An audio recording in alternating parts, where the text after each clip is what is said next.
పిల్లలు సాయంత్రం వాళ్ళు 7:30, 8 దాటితే వాళ్ళు భోంచేసి పడుకుంటారు యాక్చువల్ వాళ్ళకి. అవును. 8 అవర్స్ సౌండ్ స్లీప్ అనేది ఉండాలి.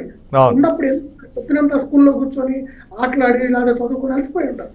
సో ఇక్కడ ఏమవుతుందంటే పేరెంట్స్ డెసిషన్స్ కూడా ఒకసారి పిల్లలకి ఇబ్బంది అవుతుంది.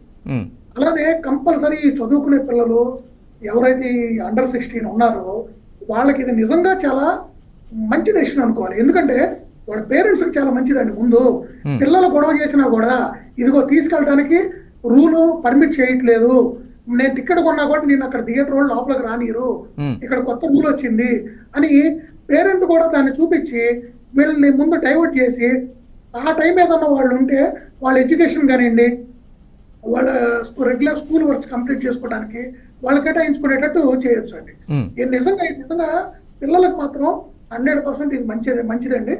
ఎందుకంటే ముందు మరి అంటే రేత్రి ఇప్పుడు 11ంటికి 10ంటికి 12ంటికి ఉదయం 4ంటికి అసలు ఒక పద్ధతి లేకుండా అయిపోయిందండి.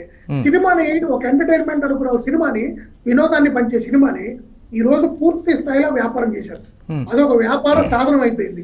ఒక శాండ్ బిజినెస్ చేసేవాడు కనుక ఎంత తవ్వుకుంటే 24 గంటలు ఎంత తవ్వుకొని ఎన్ని లారీలు అమ్ముకుంటే అంత ఆదాయం అనుకున్నట్టు సినిమా కూడా ఎన్ని షోలు వేసుకొని ఈ 3-4 రోజుల్లో ఈ అధిక రేట్లకి ఎన్ని టికెట్లు అమ్ముకుంటే మనకు అంత లాభం వస్తుంది అని మెంటల్ గా ఫిక్స్ అయిపోయారు.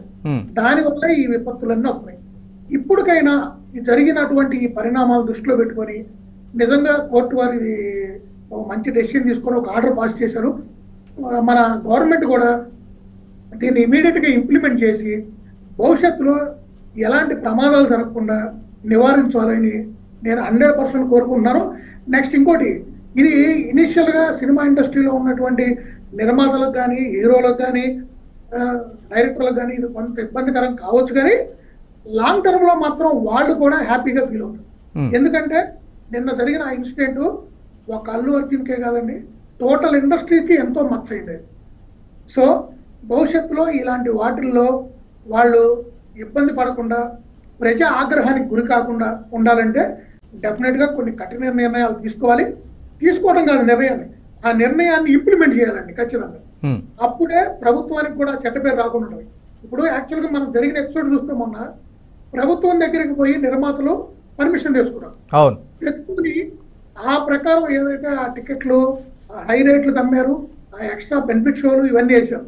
కానీ జాగ్రత్తలు తీసుకోవడంలో పూర్తిగా విఫలం అవడం పక్కన పెడితే అదే ప్రభుత్వాన్ని విమర్శించారు. పోలీసులు చేయలేదు, వాళ్ళు చేయలేదు, వీళ్ళు చేయలేదు అని. ఇప్పుడు ప్రభుత్వం మీకు సహకరించకపోతే మీకు బెనిఫిట్ షోలు ఎవరు ఇచ్చారు? మీకు టికెట్ రేట్లు పెంచుకోవడానికి అవకాశం ఎవరు ఇచ్చారు? ఇవన్నీ ఎలా జరిగినాయి అంటే వాళ్ళు 2 ఆస్పెక్ట్స్గా చెప్పారు సార్. అప్పుడు ప్రభుత్వము ఒకవైపు ఇలా టికెట్ రేట్లు పెంచడాన్ని ప్రభుత్వం మాకు హెల్ప్ చేసిందని అంటూనే ఫస్ట్లో ఇనీషియల్గా వచ్చింది ఏంటంటే పోలీసులు సరిగా అక్కడ